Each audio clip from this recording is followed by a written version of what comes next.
Mama wakwaba aha GCN page so midin de adwoa search and then the day kan ya wo de ehwe me a mesra na wa subscribe to my channel.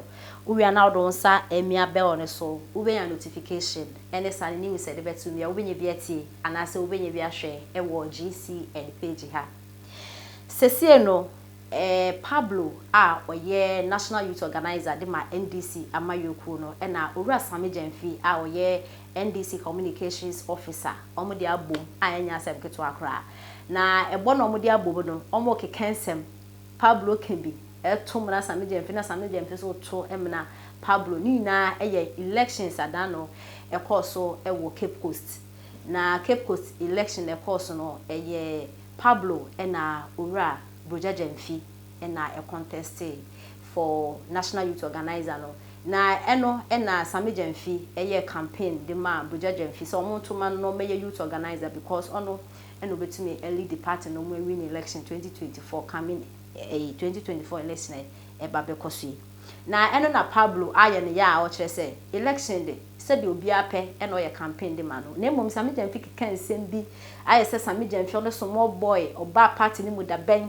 oba beje party na boso da dia na about you course we yi na Pablo no Sami Gyamfi so me na de be ye wo so a Sami na wo ye campaign di ti ame no aho na wo Sami Gyamfi no oba party ni mu da ben Pablo e kire se abro no starting your position wo party na Sami Gyamfi kura wo secondary school afi na wo tro wasi na wa be communications officer de ama party na wa yo ho se anoma kone okwatifi kohunsu no wa ba na fa obi se ho na kohunsu no na me na me kwahu na ye hwanya what is Sami Gyamfi ni suban e wan this party ni mu ene Pablo akanse manya asem keto akra George Opariado ene Sami Gyamfi odi bia me ma no na Power FM omo akasa omo radio station so na ensem ne koso na Pablo echese wo Sami Gyamfi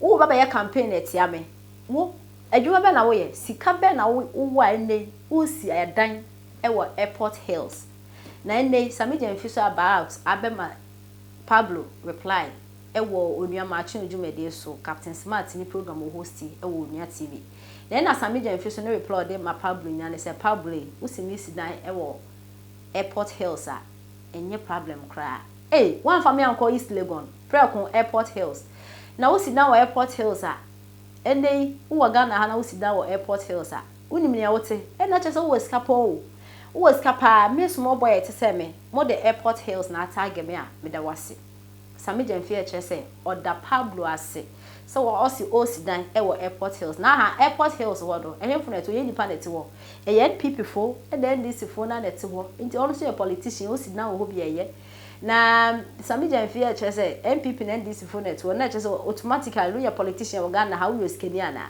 because we MP doesn't mean say we skeni billionaire and now we office National Communications Office was the director de my MPP and NDC it doesn't mean say we a billionaire automatically Sami Gyamfi e chese ono so MPP fo na NDC fo na omote Airport Hills wo so ono so etna ho bia enya dia eye news na emom no tag omode edan omode tag no social media mansions pictures na omode tag na enye na o si ne dan papa ni wi a obefre Captain Smart ni wadi na chi akoto no behu say yes nyame e hira no Sami Gyamfi no kire say nye party na tua de kawo ono start board bra no 23 years he started making money when he was 23 years nyende Sami Gyamfi cheso si mi yende na Pablo na beta TV so radio so ba keka che ne so no oniska na osisi da wo Airport Hills na me kun Sami Gyamfi che say he get money me nkwa mi shi chat ba ko pe also we skapa power starting years kenyende nti de Pablo keka no kwa de onti no no na na funa obesi na kese na yenti nsema Sami Gyamfi de etuja na se obi wo ye Mahama ho na osi o support Broja o was all right no because omu nyina ye party mba ko de onti asesa and or a rational human being so nti se wubu nipa na ninti a o ho kwan se obu oni ni dia woni ma ninti no on support o ninti abu a odi bu no ne de NDC fo a wo mu nim sa asem no enim me si party ntuma gufin wa bonten nti mi share NDC ni na me ye campaign na internal matter metumi aka achirim ba wonu TV ha menka nti the only way Yero Julius Debra din eba Gyamfi ni campaign team come on to clarify that matter that Saafo na obo mu din a wohoro mu te se de omo ye ni tipen. Abra omo nye ni tipen no. Enye so omo po bi o ye weak na control no. De wode aye wo no ntia. Ye Ramahama wo se wa endorse no. Broja Jemfini ya ye support no. Se wo endorse no de krata ba bonten se. Ekona ekoso na abato na ekoso no gira mfinfin. Obi ani wo de obi din aye campaign. Afedie asre seme wom. Oh, Sami Jemfi. As for things about Sami Jemfi, is a small boy, you know, those are, below the belt. This are uncommon. We need to, stay above those things.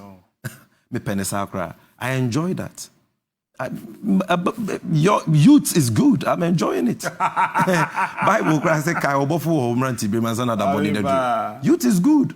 It way akokrafa, we metusalafa, and carry. But this issue of Sami Jemfi as mansion. Yes, I was going to ask you. That's a mansion. Matom mansion. Oh, Islegon. And Islegon, they say airport hills. Now they are all tipos and so.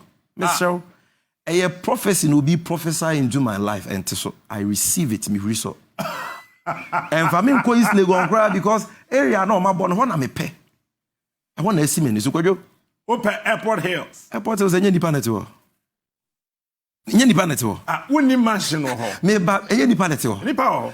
MPP fo nka ho. MPP fo. NDC fo nka ho. Na vise me nya ho amentra. Nyame mani mrem. Yese me wo Land Cruisers nko ansia.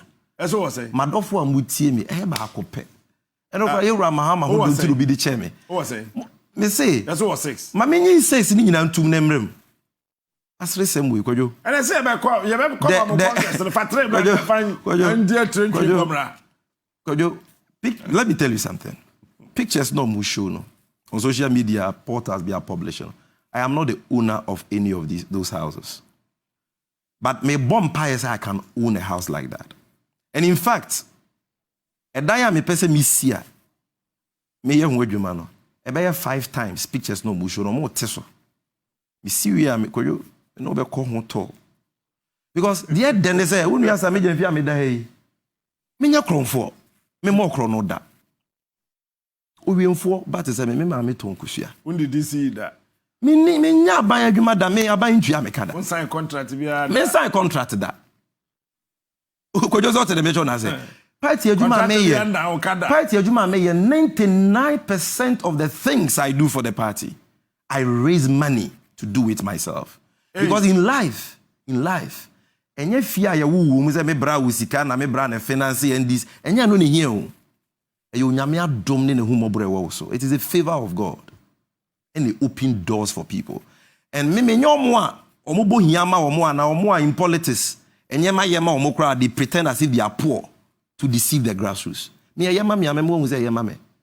And me ba me say ma chambo nya bi. Kwadwo, God has been gracious and kind to me throughout my life. Na kwadwo uni mi na me okay me no na me namfo. David. Na me damwuram. David. Na me dam pepa damu. David. Mi swa obi timika no ka de perfect pa. Obi timika say oye adwuma wo he na den. Na nyame be hira me a obi bisa wansansa na wo hira me. Onyame wo hwe obi adwuma so no de hira no. Di onyame hira no wo hira no. Na obi kra ni nyame no na obi so nya den enyina ho. Kwadwo me wie national service I was not even employed for 1 week. Obi an a story, obi an experience. I did not even seek for a job. Go bisa Kofi Asante of Insura FM. Kwan ya na me so manya me bie kwan ma me ni Yewura Kwadwo Bonsu ko ye adwuma wo KMA. I was not receiving a pesewa from KMA or government. But onyame adom a wode dom me ntino. Eni nipa ba makwam a me boa wo ntino. Me wadofo bebre and me dru Kumasi na me fa phone. I can call 10 people, everybody will respond. Adia me say me pebia so mo will be nko mo de bema me. Dia no man count to me so Kumasi. Me na metia no. Since I left KMA all these years, what is obi aba because Sami Jemfi abobi apo, Sami Jemfi abobi krono. My hands are clean because you nyame adom and e bie kwan manipa that's any. Just out to the metro na say. From KMA me ye law ni ade na me be hu wa obra penyi Ibrahim Mahama. He's been kind to me and my association with him has opened many doors for me. Nti no ye nipa ben a me na me accounts on channel say me ye adwuma we me ye adwuma. Me sorry do you know the people I speak to? Do you know the work I do? Me what 24 years in Kumasi, Mr. Sampa MPP for. I had a lounge, a restaurant. I was employing over 50 people at the age of 24. And when people for Bibra, they were coming there to eat and to drink at age 24. Into dining the Yeswa, me see the 10 times. Me see palace crowd and me see White House crowd was semwa because me I buy it to America. I buy Susika. Me see the chance out to the glory of God. Ubetumi akotena Al Jazeera. Ubetumi akotena BBC. MPP communicators now only omuye meeting.